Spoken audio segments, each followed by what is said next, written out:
এই যে সুজান ইলজা উত্তরপাড়া ছাত্রদের উদ্যোগে আজকের এই মাহফিল হয়েছিল, ছোট ছোট বাচ্চারা, এই যে আপনাদেরই ছেলে, আপনাদের এলাকার ছেলে, ও আমাকে সবই বলছে, ডিটেলস খুলে বলেছে। একবারে যে মা চাষিদের কাপড় নিয়ে এসে ওরা ছাউনি দিয়া মাহফিল শুরু করছে, মানে একেবারে ছোট্ট পরিসরে 200-300 টাকা দিয়ে মাইক ভাড়া করে নিয়ে এসে বাচ্চারা।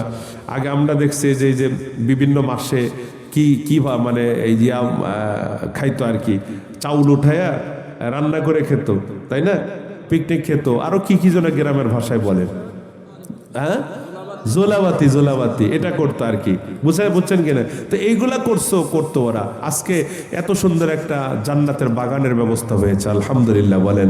তো যেই ছেলেরা আজকে পুরো এলাকার মুরব্বীরা সহ যুবক বন্ধুরা সবাই মিলে আজকে এত সুন্দর যে বাগানের আয়োজন করেছেন, আজকে নবম বার্ষিক, দোয়া করবেন যারা এটা নিয়ে ভেবেছে, যারা চিন্তা করে এই মাহফিলকে এত বড় রূপ দিয়েছেন, কিয়ামত পর্যন্ত যেন এই মাহফিল দায়েম আর কায়েম থাকে, আমিন বলেন।